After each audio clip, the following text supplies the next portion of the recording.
Hey folks, it's Zardwolf. Welcome. This is another camera test, but it is also a dispatches video that I haven't done in a while because I haven't gotten anything in the mail for a while. So this just arrived today. This is from NWS, who I've never actually ordered anything from before, and it took them a few days to get it out. But once they did, they sent it media mail, and it arrived pretty quickly actually. So let's see what they sent me. Now, naturally, I know what they sent me, and I'm happy to report that the post office did not maul this. It is bagged. So what we have here is Operational Matters, sort of a magazine that the Gamers has put out. Gamers and Multi-Man Publishing, of course. This is an Operational Combat Series Guide. Now, I don't know what that means because I couldn't find like a synopsis of what was in the magazine online. But it definitely includes a full-size game in it. This is OCS Sicily.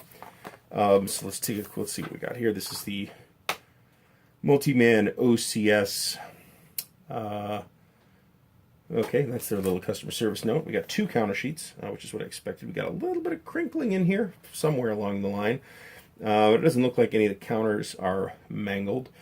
So I'm going to be punching this pretty much today. I might not finish it today, but I also get a full-size map, which I don't really have the ability to set up in the current camera arrangement, but it is a full-size map which covers, I'm not sure how much of this you can actually see in the frame, the island of Sicily. It covers the, of course, invasion of Sicily in July and August 1943. So this is a campaign I'm interested in. I've read one book on it already. I will probably read another one. So in addition to that, we get a full-color magazine type thing, and I don't know if, okay, so the rules, the Sicily 2 game-specific rules are in here, but you do need to print off your own OCS rulebook. That's, of course, available from the Gamers Archive website. The current version is 4.2. So OCS is a game that gets a lot of traction around here, and I have wanted to learn it for a long time, and I had a couple of things back in the day. I want to say I had Guderian, Splitskrieg, and Enemy at the Gates, and those got sold off to who knows where, regrettably. And I think I had the original DAK as well, actually.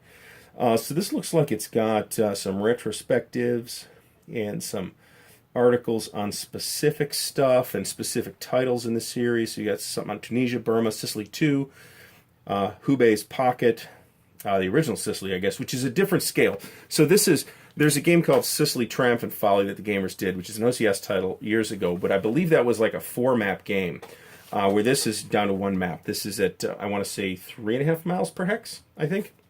So it's a little smaller scale, but it's actually a little more in line with their more recent stuff, I guess.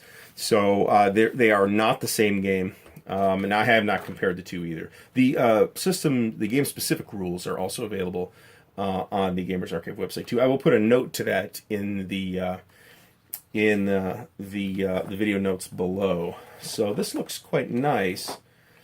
Now I have looked this all over. Of course, if you saw the exploration video, the OCS system is not hugely complicated rules-wise, but the way that the rules all interact and work together is kind of involved. So it does take some practice. Got some stuff on Baltic Gap back here. Guderian Splitskrieg 2 and Case Blue, which I am not going to go buy for $500. Guderian Splitskrieg 2, I think, is in print, but Case Blue is not, and it's huge, and it runs $400 or northward. Here's a big thing on DAC. So what I am considering else picking up from the OCS series at this point is Reluctant Enemies, which isn't covered in here actually, and the new Tunisia 2, which reimagines the Tunisia game. So that's it. I'm going to get punching on this. I'm kind of excited to get it on the table and played at some point, but for further exploration I will probably stick with Vassal just for simplicity's sake. Now the one other thing I want to mention, and I want to know what you folks think of the video quality, because unlike every previous video I've done, this one is at 60 frames per second, which is something that's supported by the new phone. So hopefully it looks fantastic. I'm going to get this uploaded to YouTube. I thought the last video, which was strictly a camera test pretty much, looked pretty fantastic. So I think this one might actually look even better. So let me know in the comments below. Thanks for watching, and I will see you again very soon.